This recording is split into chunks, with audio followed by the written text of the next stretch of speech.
Okay, let's say you want to customize a specific part of your website using child themes. You can do this. You can actually change the DOM and the HTML from within the functions PHP file.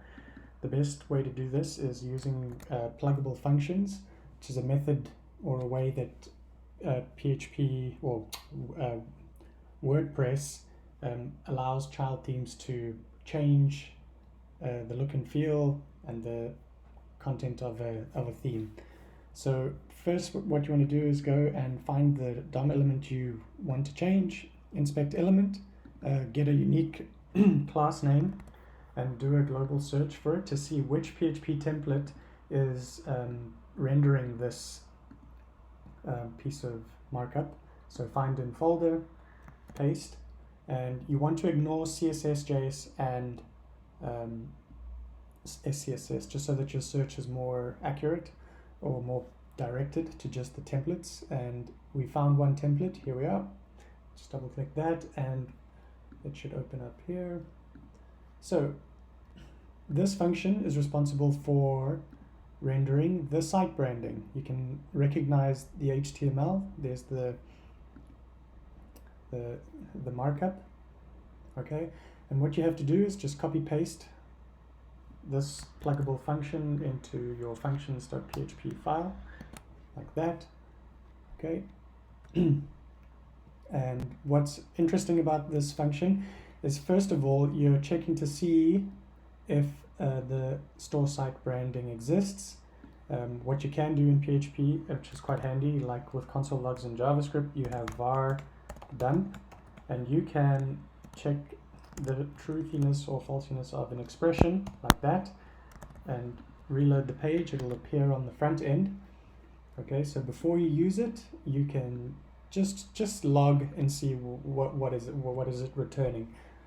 Okay, let's go into the function.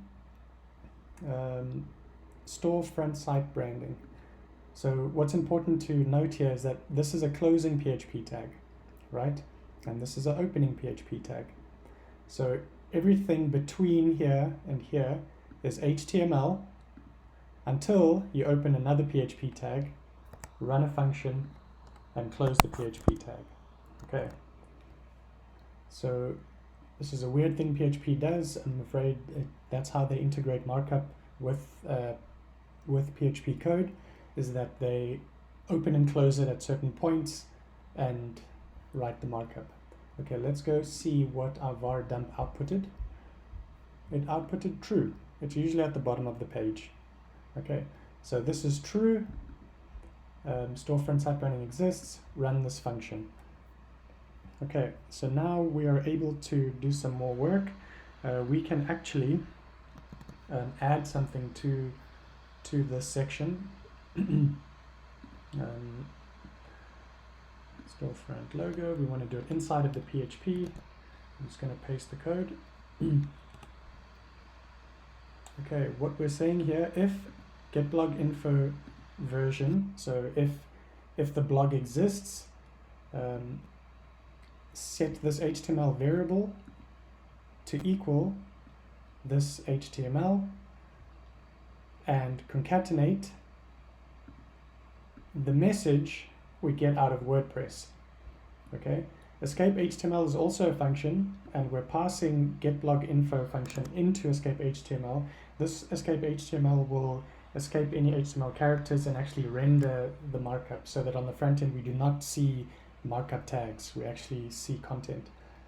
Okay, let's var dump what getBlog info looks like as well. So let's remove this and paste this, save, reload the page. Okay, so far so good.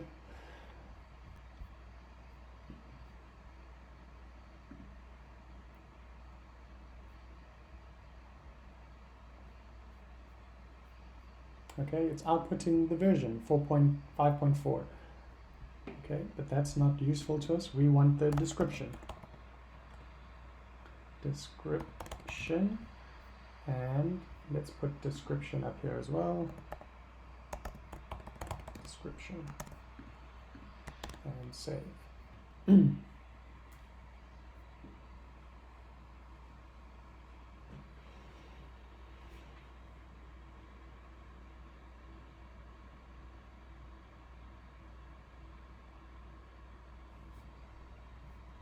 Okay, there it is, hello from CMS. And our var dump is also saying hello from CMS because that's what is inside there. Okay, and that is how you extend your child theme. You go and find the pluggable function inside the parent theme. Remember where we got this function? We got it from the parent theme storefront. We copied just that function that renders that component and put it in our child theme, and we edited it. We created an HTML variable, and we concatenated. This dot is a concatenation, just like the plus in JavaScript. Plus equals, and we started to do string concatenation, adding HTML and variables and functions, function calls and variables. And then we echoed out the HTML into the page up at the top here. Great.